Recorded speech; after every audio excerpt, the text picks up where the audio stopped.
Oke, selamat pagi, siang, sore, atau malam. Berjumpa kembali di mata kuliah pembangkit listrik tenaga panas bumi ya. Ini adalah lanjutan dari kuliah kemarin, yaitu pembangkit listrik tenaga air.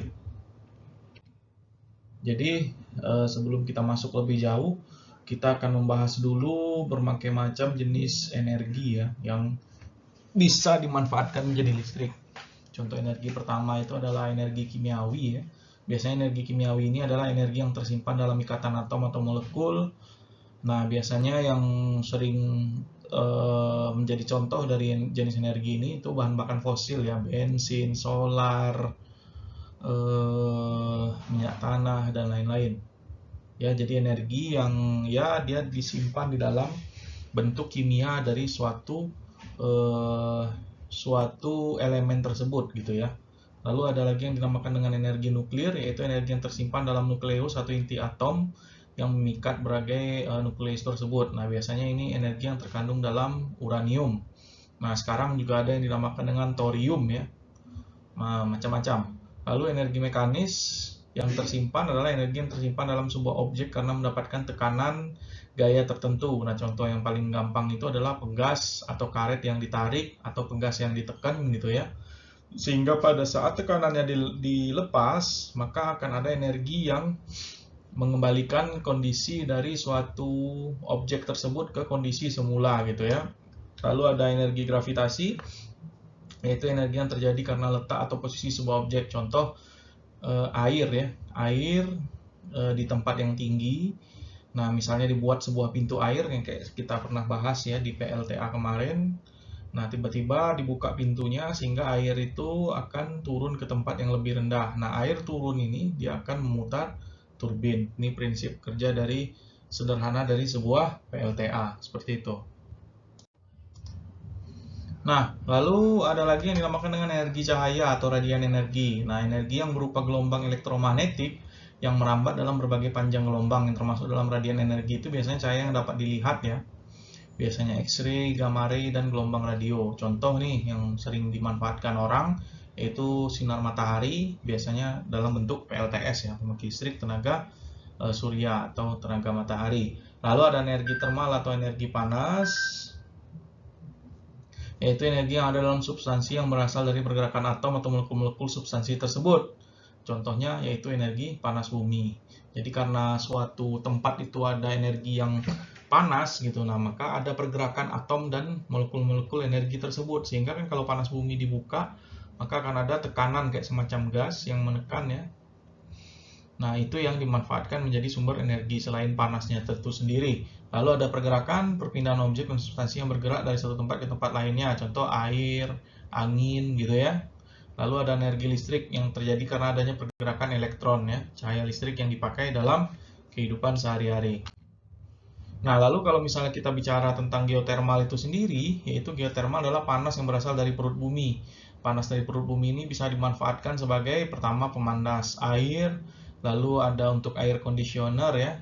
Air conditioner ini bukan pendingin ruangan ya. Kalau di kita kan cenderung mengklasifikasikan air conditioner ini sebagai pendingin ruangan, tapi di daerah yang memiliki 4 musim, air conditioner ini juga termasuk untuk pemanas ruangan, lalu untuk pembangkit energi dan pemanas untuk rumah kaca atau tanaman.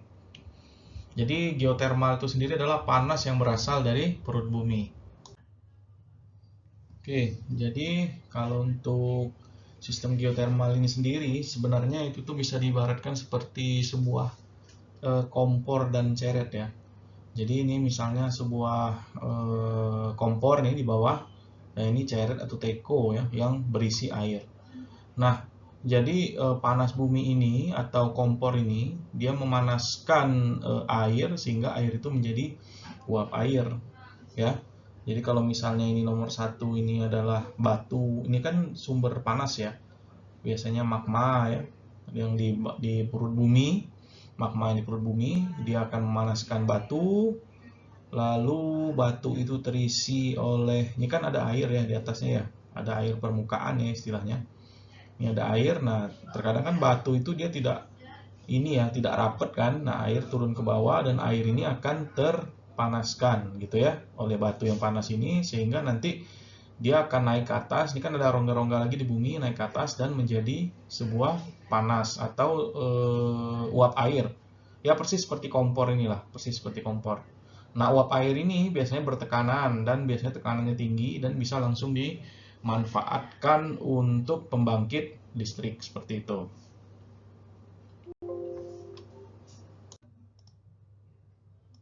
Nah, jadi kalau kita bicara sebaran atau sediaan geotermal itu biasanya geotermal itu tuh berada di bagian ini kan inti bumi ya, inti bumi ini sangat panas ini.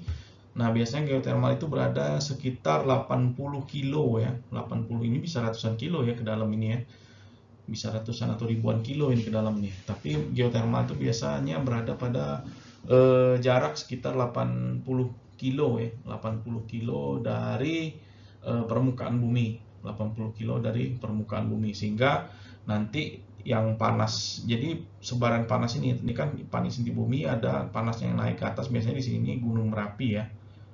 Nah, biasanya ini sumber air, sehingga ini berdekatan, sehingga dia memanaskan sumber air itu menjadi sebuah panas bumi seperti itu. Nah, ada juga yang biasanya di 3000 meter dan ada juga yang di 300 meter di sebarannya ya. Nah, ini yang disebut dengan geothermal fields ya, geothermal fields. Nah, di Indonesia, karena Indonesia Anda tahu dilewati oleh Ring of Fire ya. Jadi banyak gunung Merapi dan lain-lain, maka geothermal ini sangat potensial untuk dikembangkan di Indonesia. Oke, jadi kalau misalnya kita bicara tentang sejarah geothermal dunia, itu geothermal pertama, power plant pertama itu ada di Ladrello ya, Italia pada tahun 1911. Nah, ini mesinnya seperti ini ya. Seperti ini mesin dari geothermal. Jadi pada tahun 1911 itu pun listrik belum terlalu populer sebenarnya ya. Tetapi mesin geothermal itu sudah mulai ditemukan. Prinsipnya kan sama seperti mesin uap ya. Prinsipnya itu sama sebenarnya seperti mesin uap. Tapi kalau mesin uap kan apinya kita adakan sendiri, sementara kalau geothermal ini apinya ya langsung dari dalam panas bumi, yang kita manfaatkan itu langsung uapnya saja seperti itu.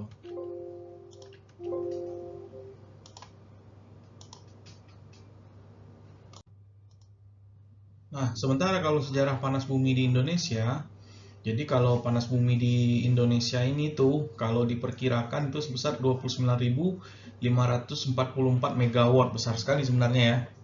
Besar sekali sebenarnya, dengan kapasitas terpasang saat ini hanya sekitar 1698,5 megawatt ya, megawatt. Jadi sekitar ya baru berapa ya? Baru 1000-an dari 29.000 gitu ya. Sedikit sekali. Nah, dengan kapasitas sebesar itu, Indonesia ini menduduki peringkat ketiga terbesar di dunia dalam penggunaan panas bumi untuk energi listrik setelah Amerika dan Filipina.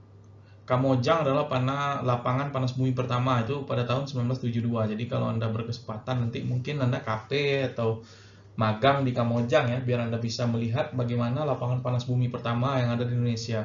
Skema pemanfaatan panas bumi Indonesia pertama kali dikenal dengan era kuasa pengusahaan melalui skema kontrak operasi bersama atau Joint Operation Contract, KOB atau JOC ya.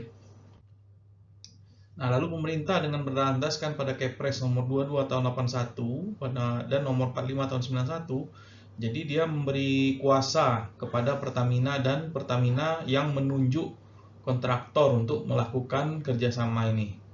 Nah, lalu pada tahun 97 terjadilah krisis ekonomi ya, yang kita tumbangnya Orde Baru dan lain-lain. Nah, digaji ulang kebijakan ini dengan Kepres nomor 39 tahun 97 dan nomor 5 tahun 98 yang membatalkan Kepres yang tahun 81 ini ya.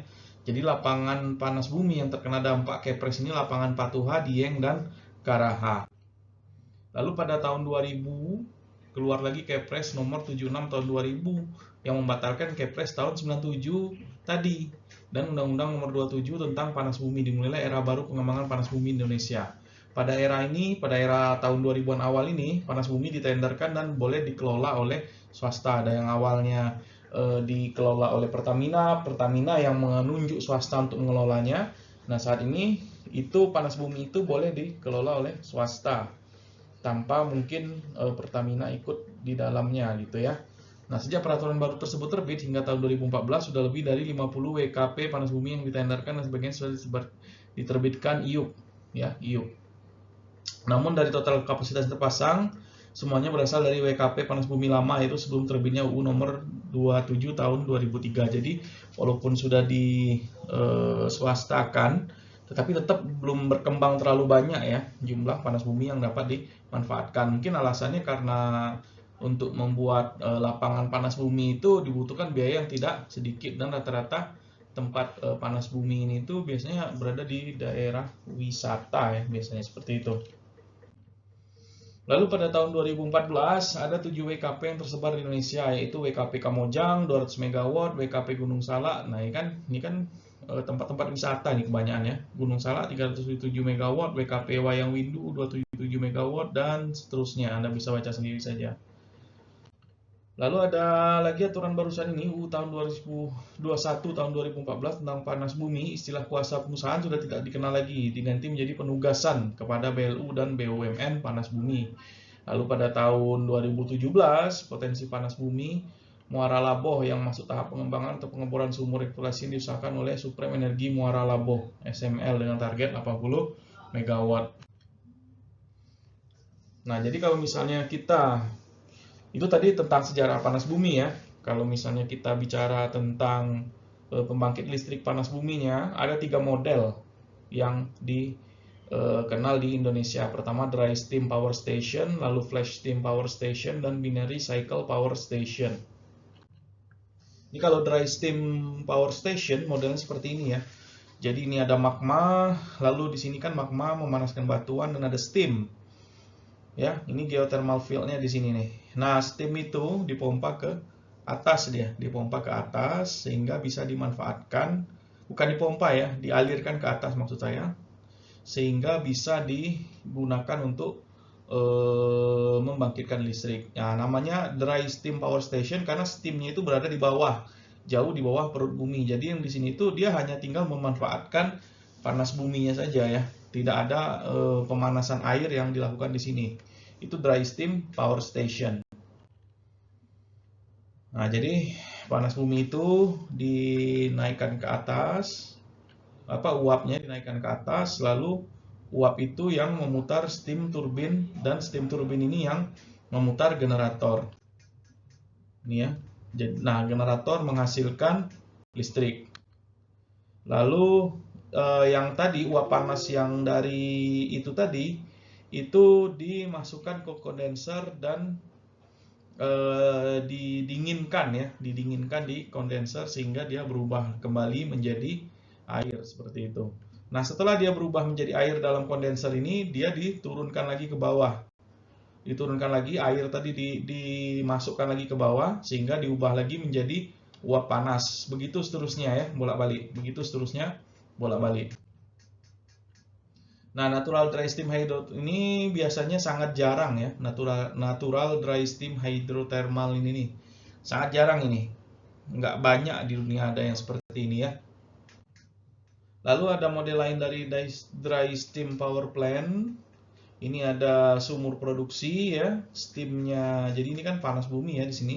Sumur produksi, steamnya dialirkan ke atas, memutar turbin, lalu dinginkan di kondenser dan diinjek lagi ke dalam sumur tersebut gitu ya. Nah, ini generating facility-nya, fasilitas pembangkitnya. Nah, ini biasanya modelnya ya. Jadi naik ke atas uap panas, muter turbin, turbin muter generator, generator menghasilkan listrik. Nah, uap air yang kalau sudah muter turbin dia sudah kehilangan energi, biasanya juga dia juga sudah kehilangan panas, maka dia akan berubah menjadi uap air lagi untuk menjadi air lagi, dan air itu diturunkan lagi ke bawah, diinjek lagi seperti itu maksudnya. Itu yang dry steam. Nah, lalu kalau kita bicara yang flash steam power station, kalau flash steam ini tuh nih sudah ada air panas nih, air panas yang sudah dipanaskan oleh panas air, panas bumi. Biasanya suhunya 350 Fahrenheit, tinggi ya, saya lupa berapa kalau di Celsius kan itu. Nah, itu nanti naik airnya, lalu dia akan memutar turbin, lalu dia akan menjadi air ini lagi menjadi air lagi, dan dimasukkan lagi ke dalam apa namanya ini, ke dalam bumi lagi seperti itu ya. Nah, di dalam itu tuh ada yang masih berbentuk air. Kalau tadi kan memang benar-benar steam ya, memang benar-benar uap air. Nah, kalau flash steam ini tuh dia ada yang sudah berbentuk uap air dan ada yang masih berbentuk air gitu ya. Masih ada yang berbentuk air. Jadi ini memang airnya air yang sangat panas lah istilahnya. Dipompakan ke atas. Nah, yang masih berbentuk air itu langsung dimasukkan ke bawah lagi ya. Yang masih berbentuk air langsung diturunkan ke bawah lagi, tetapi yang sudah berbentuk uap dia digunakan untuk memutar turbin, lalu memutar generator dan menghasilkan listrik. Nah, biasanya kalau sudah memutar turbin dia akan berubah lagi menjadi air, masuk ke sini, lalu dari sini turun lagi ke bak satu lagi sehingga benar-benar dia pure menjadi air yang sudah lebih dingin dan dimasukkan lagi ke dalam bumi untuk dipanaskan kembali. Nah, ini beda dengan yang dry ya. Yang dry tadi itu memang benar-benar sistemnya itu maksudnya memang uap air benar yang dinaikkan ke atas. Kalau yang flash steam ini tuh dia air yang bercampur dengan uap air, air yang sangat panas. Istilahnya kayak Anda baru masak air, ngerebus air lah, ngerebus air, air mendidih, kan ada yang airnya dan ada uapnya kan. Nah, itu dua-duanya dinaikkan ke atas. Nah, yang airnya diturunkan, yang uapnya dipakai untuk muter turbin. Nah, ini air buangan tadi yang kayak saya ceritakan tadi langsung dimasukkan ke bumi kembali. Ini model lain flash steam power station. Jadi airnya dinaikkan ke atas, dipisahkan mana yang steam dan mana yang brine. Air yang sangat panas dan uapnya, air yang sangat panasnya diinjek kembali ke sumur atau digunakan untuk memanaskan ruangan kalau di negara 4 musim biasanya ya, direct heat user. Ada yang dimasukkan lagi ke sumur, ada yang digunakan lagi untuk keperluan lain. Nah, yang steam dinaikkan ke atas digunakan untuk muter turbin. Lalu steam ini kehilangan energi, maka dia akan berubah menjadi air. Air ini tuh dikondensikan, dimasukkan ke cooling tower. Setelah dari cooling tower air sudah dingin, diinjek lagi ke dalam sumur seperti itu ya, seperti itu seterusnya. Ya, perbedaannya. Tapi tentu saja yang model flash steam power station ini itu tuh tidak sekencang yang memang benar-benar steam ya, memang benar steam, tidak sekencang itu kekuatannya. Ini agak lebih kurang karena uapnya tidak sebanyak uap yang memang langsung dari bawah tanah seperti yang tadi. Nah, ini flash steam power plant secara diagram ya, secara diagram. Jadi production well, flash tank digunakan untuk muter turbin lalu diinjekkan lagi. Tapi ini secara sederhananya ya. Secara sederhana, tapi seharusnya ini ada yang untuk nampung air dan ada yang untuk nampung uap seperti itu ya.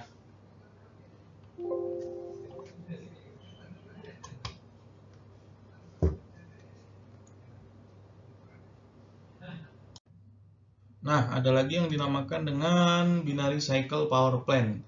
Binary cycle power plant itu jadi ada geothermal heated water. Ini suhunya lebih rendah dari yang tadi ya, dari yang flash tadi. Ini lebih rendah lagi suhunya sehingga nanti dinaikkan ke atas. Ini sudah tidak ada uap ya. Kalau seperti ini tuh tidak ada uap. Ya, tidak ada uapnya. Tetapi airnya masih sangat panas. Nah, air panas ini dinaikkan ke atas, digunakan untuk memanaskan ada yang dinamakan dengan buten dan pentahydrokarbon. Nah, jadi air ini digunakan untuk memanaskan buten dan pentahydrokarbon. Nah, yang ini kan sifatnya itu dia akan cepat menjadi uap. Ya, ini tuh cepat menjadi uap jika terkena panas yang tidak terlalu tinggi. Nah, jadi segitu itu naik ke atas, lalu baru uap buten dan pentahydrokarbon ini yang digunakan untuk memutar turbin. Ya, untuk memutar turbin gitu ya. Jadi ini kan ada airnya juga ya. Air yang ini nih, ada airnya juga. Jadi ada istilah di sini heat exchanger. Jadi dengan air yang berapa ya panasnya cuma 100 Fahrenheit ini digunakan untuk memanaskan butan dan pentahydrokarbon, ini menjadi lebih panas lagi. Di sini dikelilingi air, air ini yang diubah menjadi uap. Nah, gitu ya, berubah menjadi uap digunakan untuk memutar turbin dan menghasilkan energi listrik. Nah, air yang tadi itu ada yang berubah menjadi uap lalu dikondensikan menjadi air lagi, diinjek lagi ke sumur. Ada yang sudah langsung menjadi air dan diinjekkan lagi ke sumur seperti itu.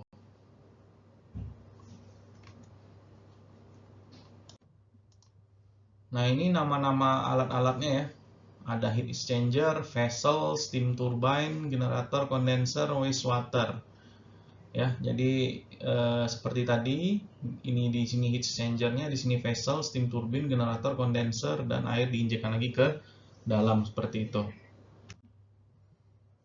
Nah, di vessel ini sama ya seperti tadi ya. Ada yang air itu berubah menjadi air tapi tetap panas, dan ada yang sudah berubah menjadi uap. Nah, uap inilah yang digunakan untuk memutar turbin. Ini dia yang ini lebih ini ya, lebih apa namanya? Lebih dingin airnya dibanding kedua model yang tadi gitu ya, kedua model yang tadi. Jadi ini ada water low heated, secondary liquid with low boiling point. Ini maksudnya secondary liquid with low boiling point ini. Ya tadi saya sebutkan liquid atau sejenis cairan dengan dia itu akan cepat mendidih dengan suhu yang rendah. Mungkin suhunya di bawah 100 Fahrenheit dia sudah didih. Ada beberapa itu tadi. Yang butan sama apa tadi itu yang tadi itu kan. Nah, itu yang digunakan untuk memanaskan ini sehingga menjadi uap seperti itu ya. Ini model lainnya ya. Geothermal zone, air dipanaskan ke sini, lalu di air yang sudah dingin itu dimasukkan lagi ke sumur untuk menginjeknya. Ini heat exchanger di sini. Nah, ini condenser digunakan untuk mutar turbin. Nah, ini jadi air diturunkan lagi ke bawah gitu seterusnya ya. Nah, gitu. Nah, ini model sederhananya dari binary cycle power plant.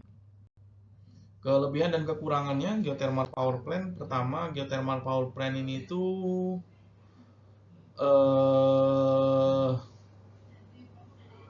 jadi dia itu membutuhkan thermal and nuclear power plant needs fuel to produce electricity. Jadi kalau misalnya kita bicara thermal dan nuklir itu memiliki bahan bakar ya yang digunakan untuk memproduksi electricity. Sementara geothermal itu tidak perlu ya, batu bara dan minyak ya, karena geothermal itu yang memanaskannya langsung bumi ya, langsung bumi. Ini kelebihannya nih, langsung bumi yang memanaskan air itu. Jadi dia tidak perlu. Jadi bisa dibilang ini green energy sebenarnya geothermal ini ya. Itu kelebihannya. Lalu dia tidak perlu menggunakan fuel, berarti ini istilahnya menyelamatkan bumi ya.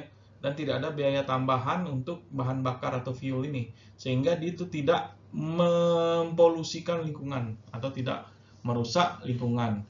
Jadi tidak ada asap hitam ya. Kalau misalnya pun ada asap yang keluar warna putih itu biasanya hanya uap air gitu ya.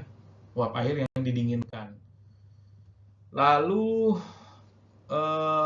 minimum land space as compared to other plant. Jadi kalau misalnya panas bumi yang langsung itu juga space atau luas lahannya tidak sebesar model pembangkit listrik yang lain, terutama batu bara kan. Batu bara itu kan besar sekali itu model ininya,